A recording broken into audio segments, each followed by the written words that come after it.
All right, here we go. This is Unit 9. All right, fresh new unit here. Uh, Pretty much two-dimensional and three-dimensional objects. That's going to be kind of, the bulk of this unit. So before we get into all the 3D stuff, we need to kind of revisit two dimensions. All right, so we've actually had most of these formulas already, so I'm not going to spend too terribly long going over them. The area of a triangle, of course. We use a lot here. A equals 1/2 the base times the height. All right, and remember the base and the height need to be perpendicular on these things. So like on the next one, the area of a parallelogram, these are kind of in a different order as last time. That's just the base times the height. But remember, I just said it, I'm going to say it again. The base and the height need to be perpendicular. So if I just draw out your generic looking let's try that again. Generic parallelogram, it's going to look more or less like this. All right, so we have our base right here, and we have our height, which is going to go straight down the middle because those need to make that 90-degree angle. All right, this guy right here, this side length, that is not your height. And that's going to be important in, the coming questions here. The area of a rectangle, this one, all right, this one is just base times height.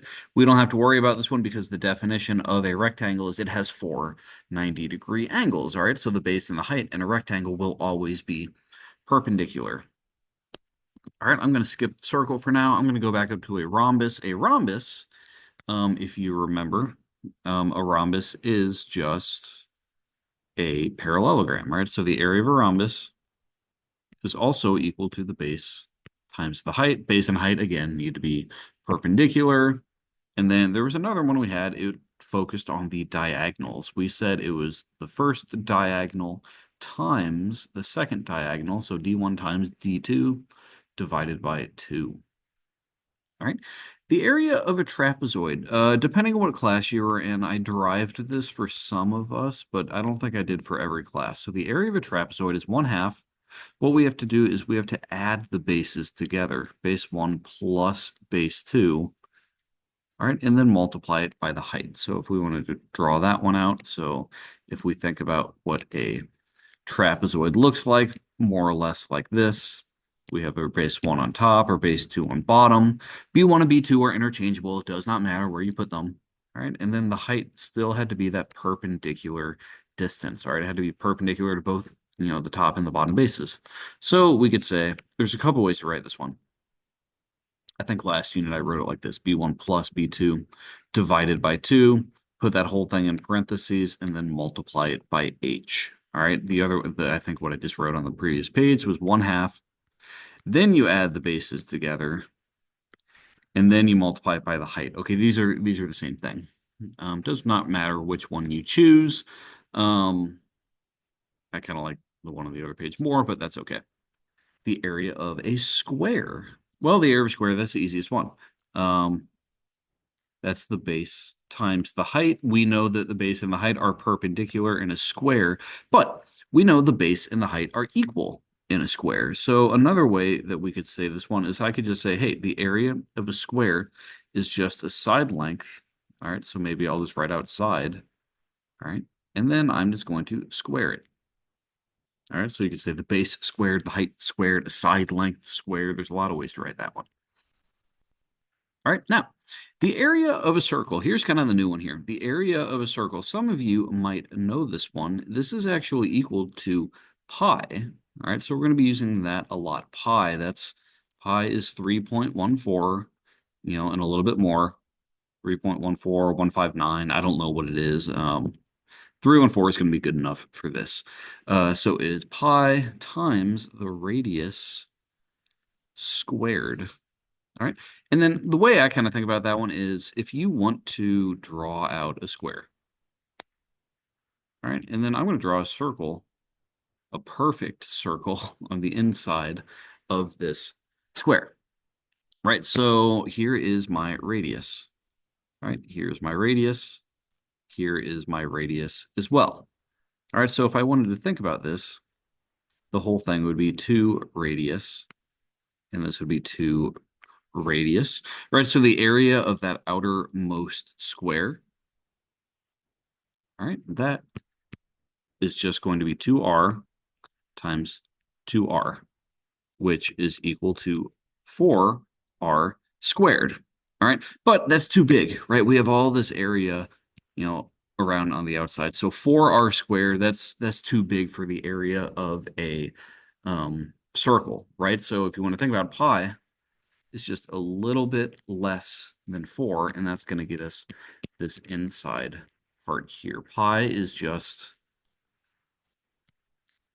if I take the circumference of a circle and divide it by the diameter. All right, that's what pi is. That's kind of the definition of what pi is. All right, so the area of the circle is just pi r squared. Now, the circumference of the circle, you could almost think of circumference as perimeter. All right, so we don't use the word perimeter for circle because, the definition of a perimeter is all the sides added together. Circles don't technically have sides, so you can't you can't add all the sides together if there aren't any. So we call it the perimeter. It's just the distance around the circle. All right, so I'm going to say C equals, there's two formulas we're going to use. I'm going to use this first one here, 2 pi r. All right, so you're going to take the radius, you're going to double it, and you're going to multiply it by pi. Another way you could think of this is pi times, I'm going to use a capital D. No, I'm not. I'm going to use a lowercase d. Pi times d, and little d stands for the diameter. All right, so if you want to think about it in a circle, here is the radius. All right, the radius of a circle starts at the center. I guess I should have mentioned this first. Starts at the center, and it goes out to the edge of the circle. The diameter starts at one end of the circle. It goes through the center, and then it hits the other end of the circle. This is your diameter. All right, forgive my handwriting on that one, but that is the diameter. All right, so two ways to think about the circumference of a circle. I kind of prefer the first one. It does not matter which one you use, but that's just the one that I'm probably going to use the most. All right, so with that in mind, we just have 5 shapes we're trying to find the areas for. All right, so on this first one here, we have a parallelogram. All right, I don't say it's a parallelogram, but it is. All right, I should have written that in there so we know that these are congruent. All right, opposite sides are congruent. That's just kind of the definition, or that's a property, excuse me, of a parallelogram. All right, so this guy right here, that's our base. All right, one thing to note on here, 10 is not the height.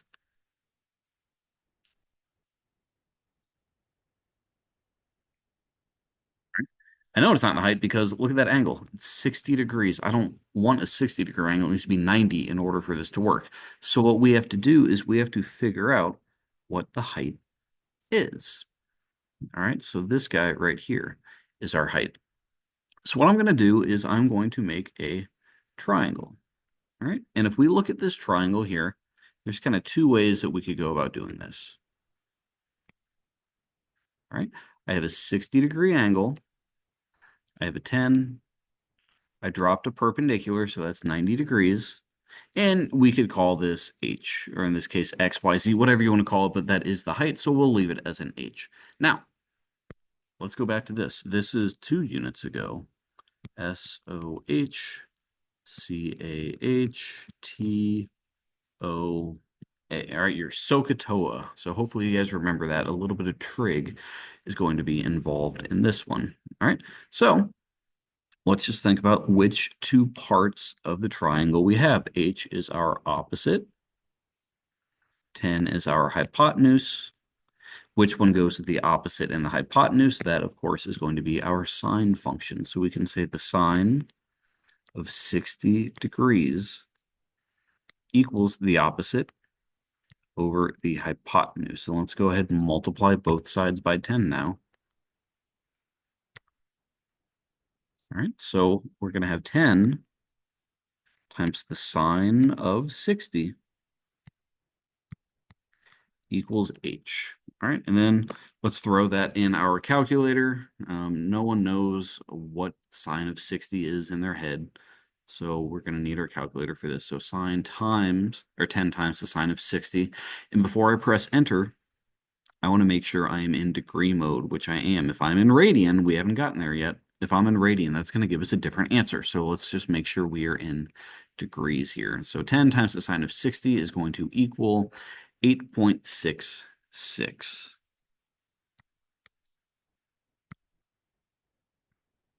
So we know the area of this shape is, let's see here, the base is 12. The height is 8.66. So we're going to have to multiply all of that together. I don't have a clue what that is.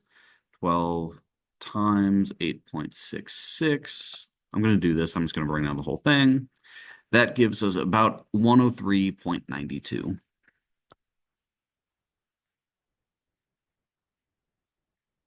All right, so that's one way you could have done this problem. There is a better way. So if we think about this triangle again, all right, I'm going to redraw it down here. We had a 60-degree angle. We had a 90-degree angle. Hey, this is a 30-degree angle up top. This is a 30, 60, 90 triangle. So this is a throwback to early Unit 7 here. So hopefully you remember how to do this. All right, how do you go from the hypotenuse to the shortest side? All we do is cut it in half. So we're going to have a 5 here. And then how do we go from the shortest side to kind of that medium piece there? We're going to multiply by the square root of 3. All right. So this side here is 5 square root of 3. And let me show you something. On the calculator, if I type that in 5 square root of 3, that is going to be the same thing as the sine of 60, right? So the same exact decimal. So instead, if we wanted an exact value, we could say the area here is just 12 times 5 square root of 3, which gives us 60 square root of 3. So if I type that one into my calculator, 60 square root of 3, we're going to get the same exact answer as we did up top. So 103.92, right? So this is, oops, this is a little bit of a better answer here. This one's fine. I wouldn't take off for that. All right, on to the next one. This is a triangle, right? So we already know we are going to use the triangle area formula. So I'm just going to say A equals 1/2 base times your height. So remember, the base and the height need to be perpendicular. So what I would do is I would find that 90-degree angle here. So it looks like here's a 10, here's a 4. Those are definitely perpendicular. So let's just go ahead and say, hey, the base on this guy equals 10, right? The height equals 4. This 8 and the 7, that is extra information. I'm not even going to use those. Those are put there to kind of throw us off. So don't be fooled by that one. Don't let that extra information kind of trip you up here. We only care about the 10 and the 4 in this triangle here. So the area is just 1/2 times 10 times 4, and without a calculator, right, you can do this in any order. So 1/2 of 10 is 5. 5 times 4 gives you 20, right? So the area of this triangle is 20. All right, on to the next one, another triangle. However, this triangle is not a right, triangle. All right, we don't know the height. All right, I don't know what this guy is. So there's a couple ways we could do that. We could use the SOHCAHTOA again to figure that one out, kind of like what we did in this one to figure out the height of the parallelogram. All right, so that would absolutely work. Maybe I will do that. All right, so if I look at this guy, I'm going to redraw that triangle down here. I have a 12. I have an H. Here is a 34. All right, I'm going to say, again, I have H is the opposite. 12 is the hypotenuse, so we can say the sine of 34 equals h over 12. Multiply both sides by a 12. 12 times the sine of 34 equals h. All right, and again, let's throw that in our calculator. 12 times the sine of 34 equals 6.71. All right, so we could say the area is 1/2 the base, which in this case, the 15 is going to be our base. All right, so 1/2 times 15 times the height we just found, which is 6.71. Right, and there you go. We can throw all of that into our calculator. So I'm just going to do 6.71. So if I press multiply A and S, that's the previous answer, times 15. Oh, that's not good. About times 15, and then times 1/2.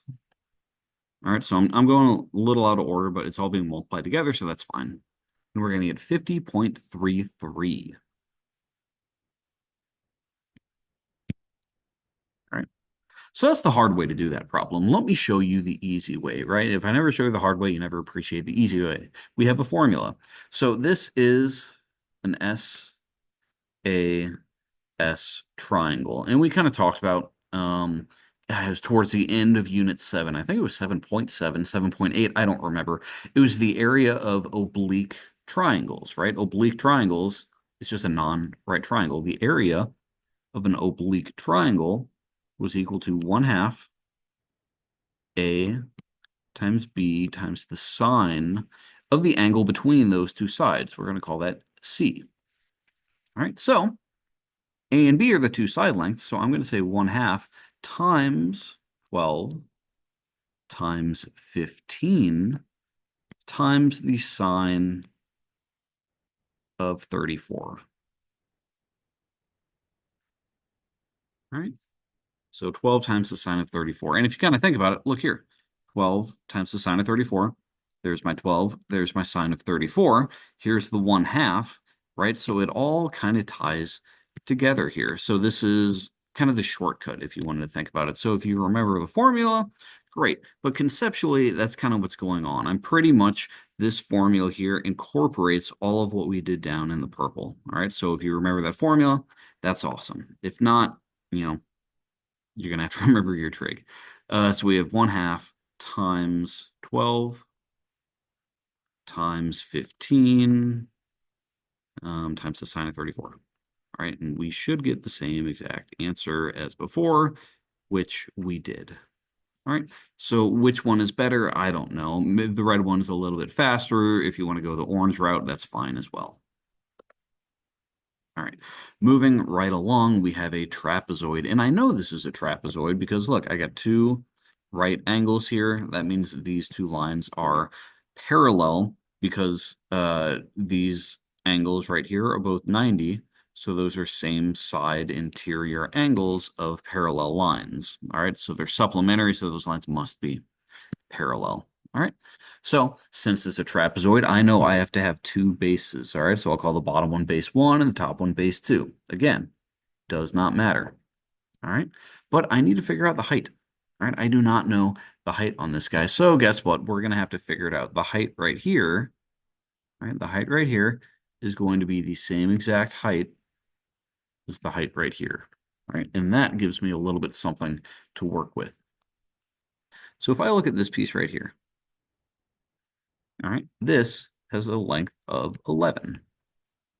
Right, if I just look at this part up here, the 11 up top here is going to be the same as the 11 down here. All right, so if that's 11, we kind of get for free what this piece is. This has to be 5. Remember, that entire bottom piece has to be 16. 11 plus 5 is 16. So let's look at this triangle right here. All right, it's a right triangle.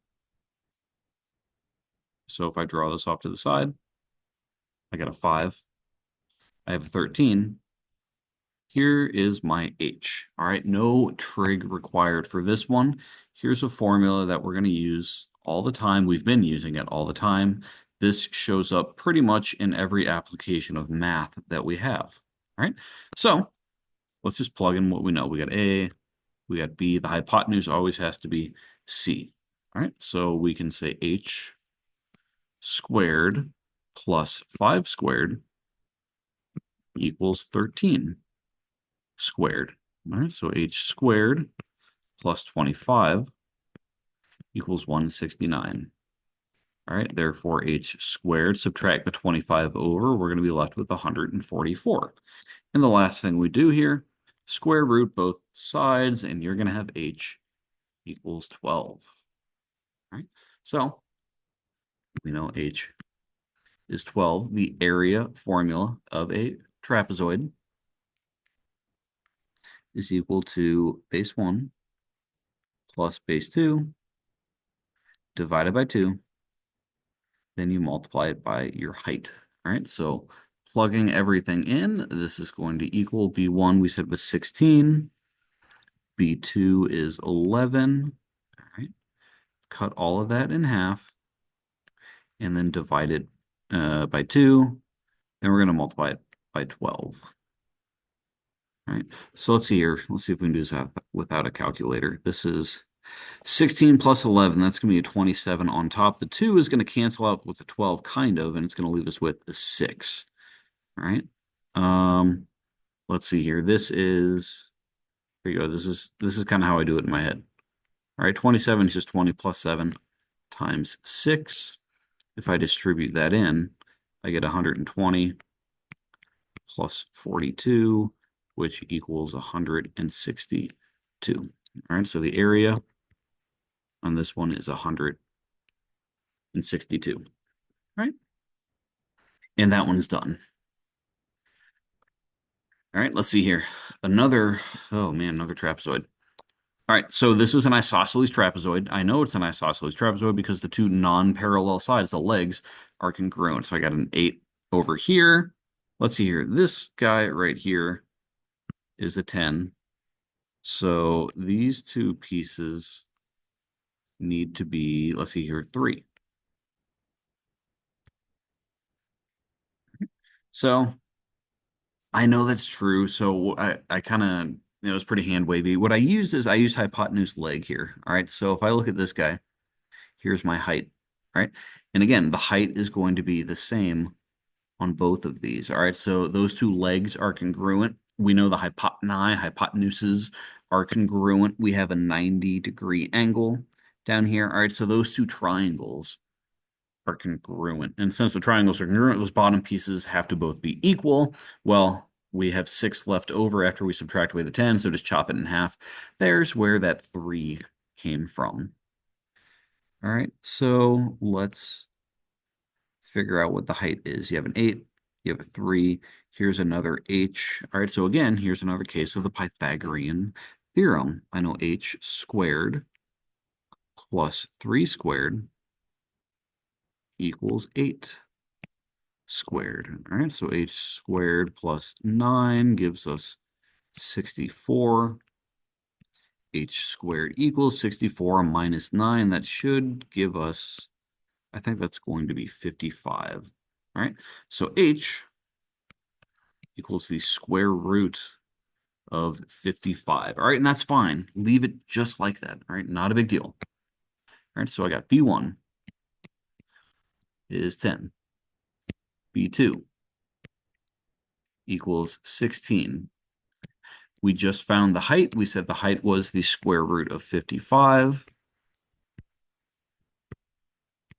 All right, so plugging all of that in, I know the area here is going to be 10 plus 16 divided by 2 times the square root of 55. All right, so 10 plus 16 is 26 divided by 2 gives us 13. So the area here is 13 times the square root of 55. All right, and that is going to be our final answer. If you really wanted a decimal on that one, you'd plug it into your calculator, and we'd go from there. All right. Now, something I just realized I haven't been doing is the units, right? These are area units, so these are going to be square inches. All right, so we should, we should really make an effort to go about putting the units on these guys. So this is in squared feet. The previous one, there are no units here, so that one's fine. This one is in square feet as well, right? Every area has to have a square unit on it. So that's just something to keep in mind. I know I was pretty bad about that, but we should at least try, to put those in there. All right. So that was the first page. One down, one to go. Got a couple pictures down there, but the next ones are all about circles. Find the circumference and area of each one. All right, leave your answer in terms of pi. All right, that in terms of pi, what does that mean? That in terms of pi means have the pi symbol,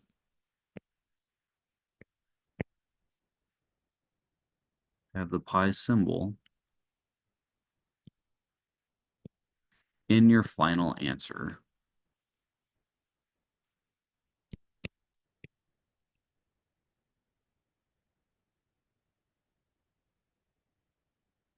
All right, so we said pi is 3.14 and a little bit more. Don't use the decimal, all right? Just use that symbol. Keep it as pi symbol. All right, so let's just look at our circle. We know the radius here is 16. All right, that's all we need to know. That's kind of why circles are nice. So the area here is equal to pi times the radius, which is 16, squared. All right, what is 16 squared? I think it's 256. So this is 256 pi. All right, and that is your final answer. This is in terms of pi. In terms of pi. All right, this way we don't have to round it. All right, we don't have to use any decimals for pi. We just call it the pi symbol, and that's what it is. All right, the circumference, on the other hand, this is 2 times pi times the radius. All right, the radius here is 16. All right, so just do 2 times 16. That gives you 32. So this is 32 pi. All right, and that one's done. Now on the next one, we have to be careful because the diameter is 16 here. We never want the diameter with these formulas. We're always going to use the radius. So the radius is always just half of the diameter. So r equals 8 in this case. That's something to, kind of be mindful of. I probably do that on your test. All right, I'm probably going to give you the diameter, but we have to use the radius. So just kind of keep that in mind here. So the area is just pi times 8 squared, which of course gives us 64 pi. Again, that's easier, right? Because then you got to do 64 times some decimal and you get another ugly decimal as an answer. This way, that's nice. This looks a lot better than some decimal. All right, so just leave it in terms of pi when we can. The circumference is 2 times pi times 8, which gives us 16 pi. All right, and those two are done. All right, so the big thing here is really make sure they give you the radius. If they give you the diameter, chop it in half. All right. All right, some word problems here. The circumference of a circle is 18.84 inches. What is the area of the circle? Use pi equals 3.14. All right, so now they're actually saying, hey, use the decimal, don't use the symbol. So we know the circumference of a circle is 2 times pi times r. All right. I have to use that one because all I know is the circumference. All right, so we can say 18.84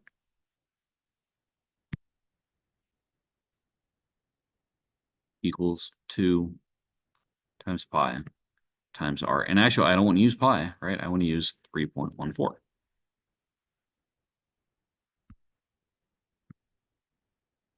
So here's what I'm going to do. I got some like terms on this side. I got 2 times 3.14. All right, so I can just multiply that together. So we're going to say 18.84 is going to be equal to 6.28. All right, 6.28 r. Now just divide both sides by that 6.28.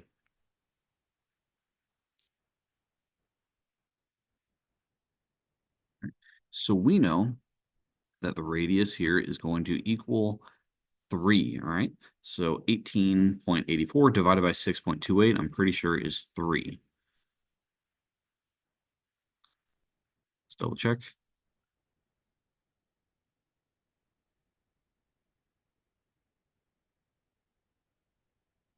Perfect. All right, but we're not done. They don't care about the radius. They want to know the area. We know the area is pi r squared. So we're just going to plug in the 3 there, pi times 3 squared. No calculators, 3 squared equals 9. All right. Oh shoot, but they're saying round to the nearest thousand. All right. So how many decimal places is the thousand? That's 3 decimals. All right. So let's just plug that in here. We have 9 pi. How do you get the pi on, these graphing calculators or your scientific calculators? A lot of times you're going to have this blue second, or sometimes it might say shift. All right, so you're going to press that. This little arrow starts blinking, and your pi button is right under the clear. So this triangle looking thing, we call that a caret. All right, so second caret, that gives you your pi button. Press enter. That's 28.274. All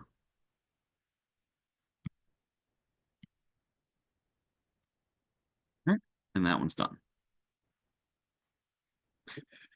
On to the next one. A certain pizza place, you can get a 14-inch one-topping pizza for $11 or a 12-inch one-topping pizza for $8. Which one is the better deal? So there's a lot going on in this problem. So the first thing we have to remember, a 14-inch pizza, that means the radius is equal to 7, right?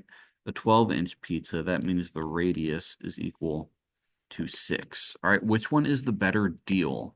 So when you think better deal, we have to think of most amount of pizza, or let's see here. How do I want to say this? How about we say which one? I'm just going to type this. Which deal gives us the most amount of pizza per dollar we spend? All right.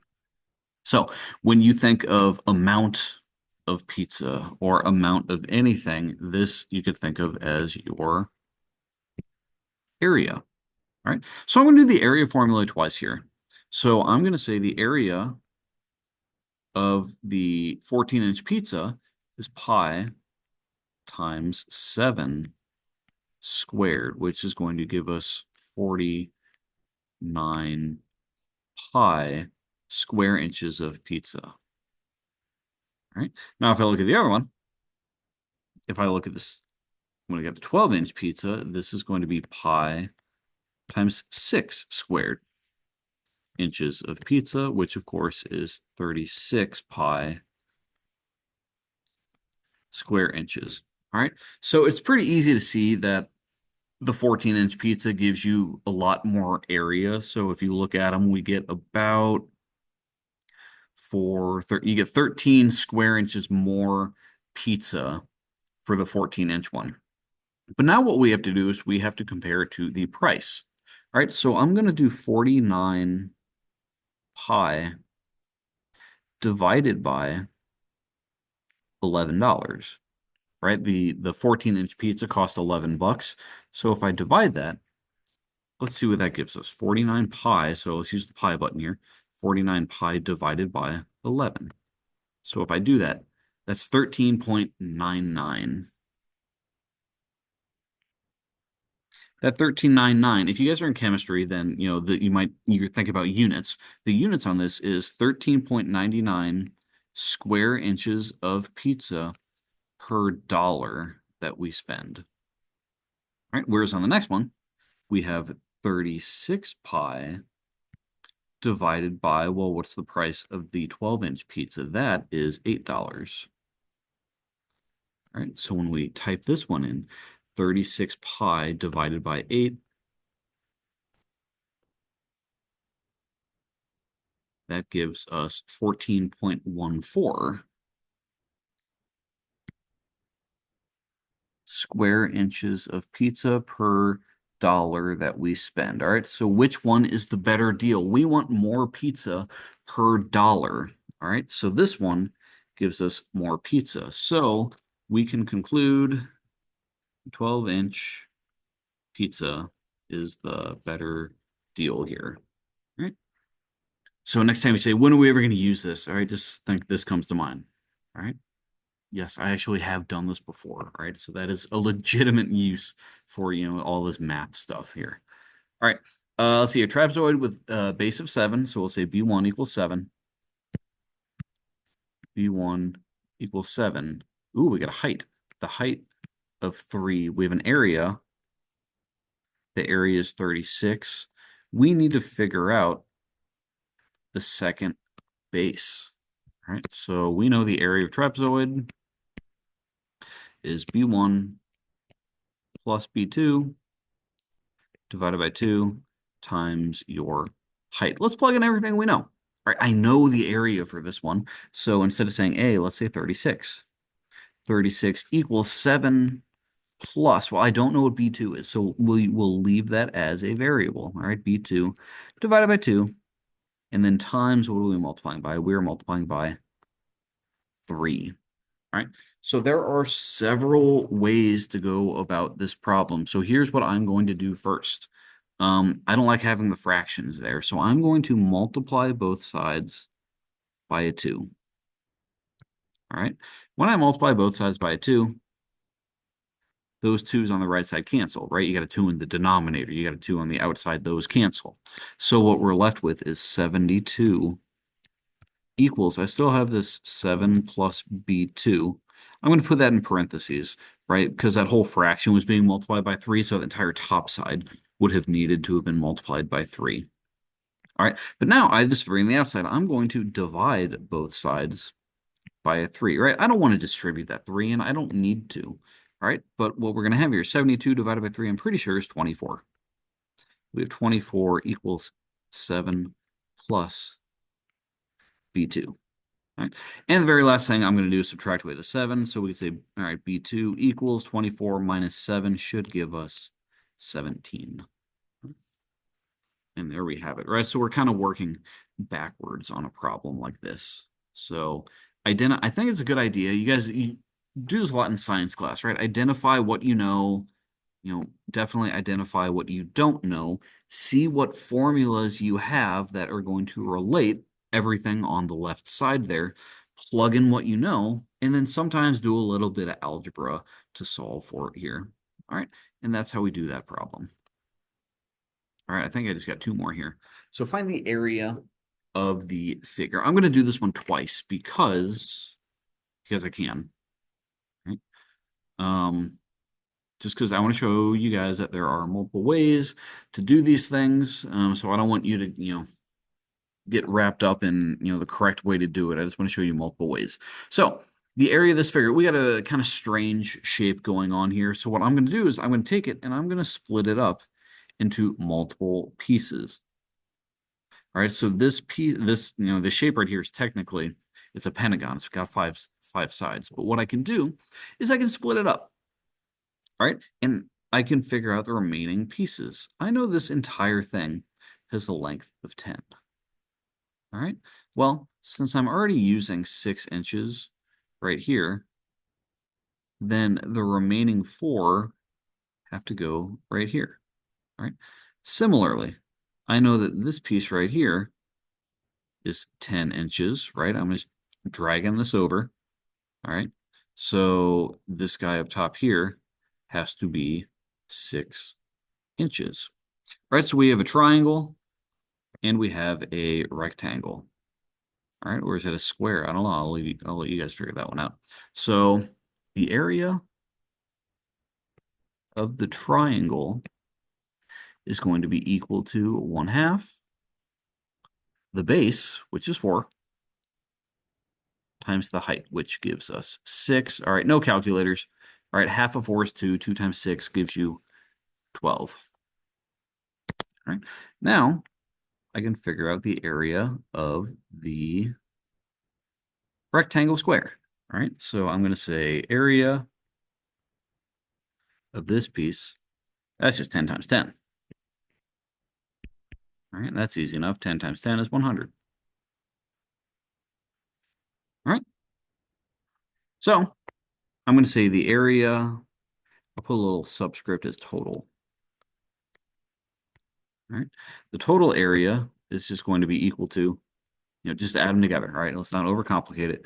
12 plus 100. All right, so the total area for this shape is 112 square inches. And that one's done. Now, maybe you saw it a different way. All right, never actually done it this way before. In all my years of teaching, I've never done this one. All right, so I'm going to give it a shot. All right, now, if I had drawn the line like that, all right, I can split this up into multiple pieces. So I have 6-inch here. All right, this is a 4-inch over here, and we got 10 inches on right here.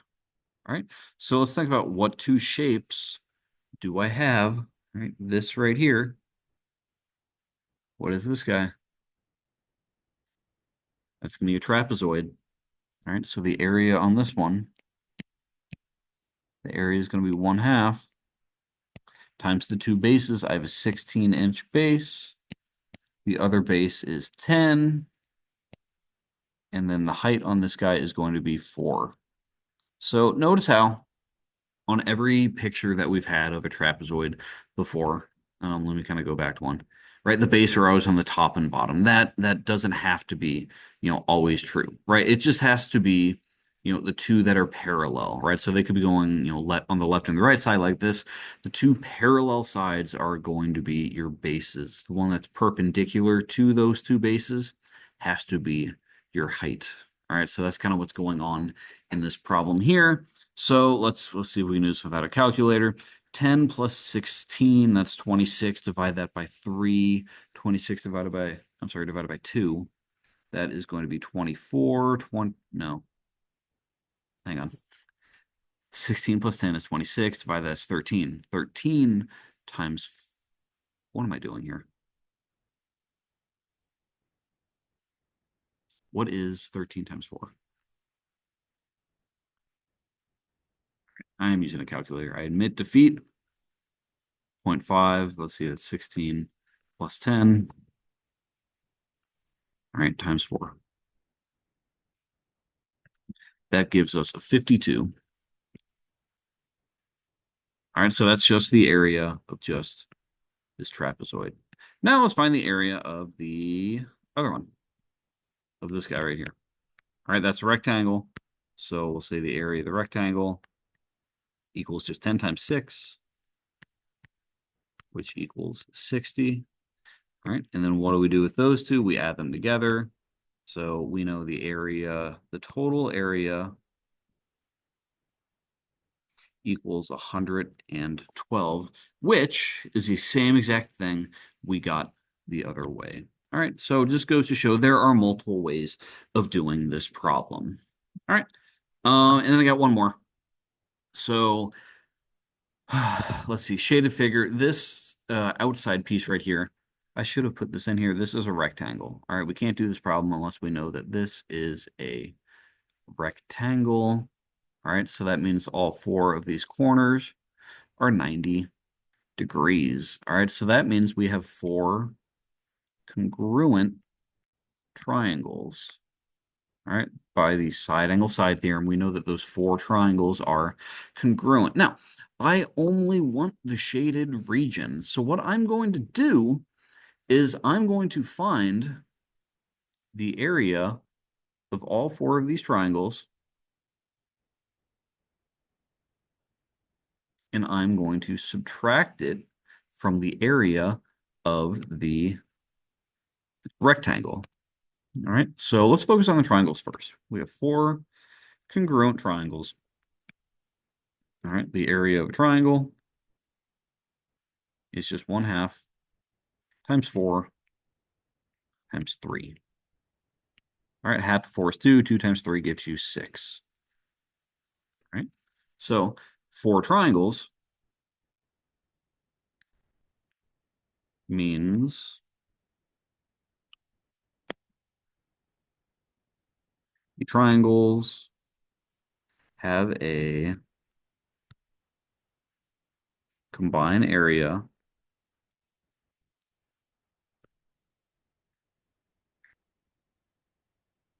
of 4 times 6, which gives us 24. 24 squared centimeters. All right. So the area now of the rectangle. All right. We know that this whole guy is 13 centimeters long. All right. And we know it's 8 centimeters tall. So don't overcomplicate it. 13 times 8, that's going to give us 80 plus 24, 104. All right. So the area of the shaded region.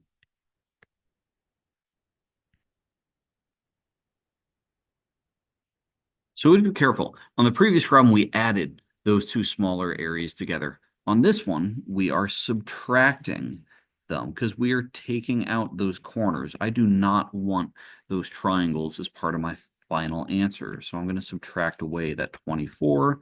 So the area of the shaded region is 20 squared centimeters. All right. And there we have it. That one is finished. So believe that was the last problem. So again, sorry I couldn't be at school today. I had a meeting. And we'll see you guys in the next one. Or I'll see you at school. I don't know.